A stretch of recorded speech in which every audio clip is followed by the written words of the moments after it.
Most important question. Well, then who's the chemist in your body to make sure what chemistry is in there? Because that chemistry is going to control your genes. I go, yeah. I go, the brain is the chemist. And then the ultimate search goes, well, what chemicals should the brain be putting into the body? And here's the amazing answer. Whatever picture you hold in your mind, whether it's love or fear or anger or whatever that picture is, the brain translates that into complementary chemistry. There's a blood chemistry for love, which includes dopamine for pleasure and oxytocin to bond you with your lover, and vasopressin makes you more attractive to keep your partner, and growth hormone, which, says what it does. I say, so why is the point? A picture of love releases those chemicals into your blood, culture medium, 50 trillion cells. And I go, why is that relevant? Because that chemistry gives you vitality and health.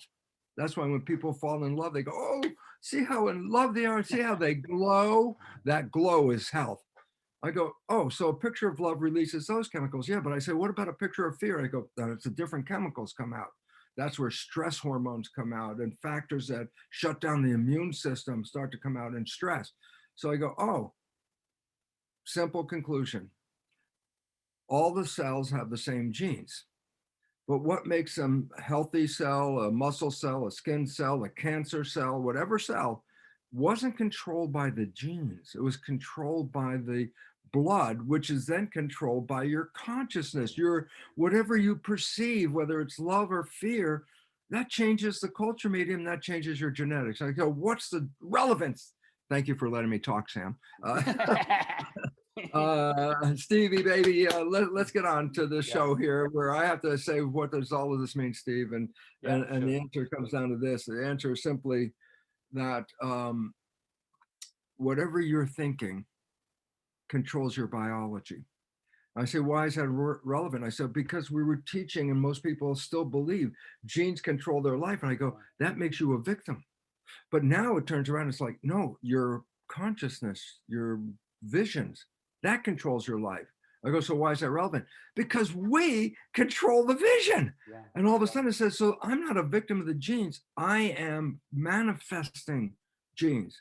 So I say, why is it relevant? I said, well, simple point. A lot of people think, oh, cancer is caused by a gene. Guess what? Not one gene causes cancer. Huh? We got all these cancer genes. I say they don't cause cancer. Let's say women are most concerned about breast cancer gene. And, if they have that breast cancer gene, it's like, oh my God, I'm going to get the breast cancer. And Angelina Jolie, an actress, had a double mastectomy. I'm going to use the words, though people don't want to hear it. Mutilated her body in fear of having a cancer because she has a gene. And I go, well, wait a minute. 50% of the women that have that gene never get the cancer. I go, so what does that mean? It means if you have the gene, it doesn't mean you get the cancer. It's a lifestyle that causes that, an unhealthy lifestyle.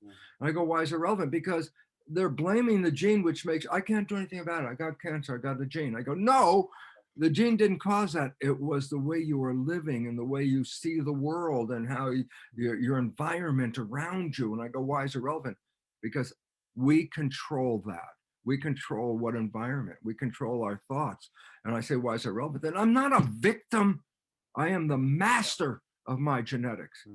And all of a sudden I say, yeah, because it turns out your mind has been programmed and the program runs 95% of your life and you didn't even put the program in there. So all of a sudden you're a victim, not of your genes, but of your program.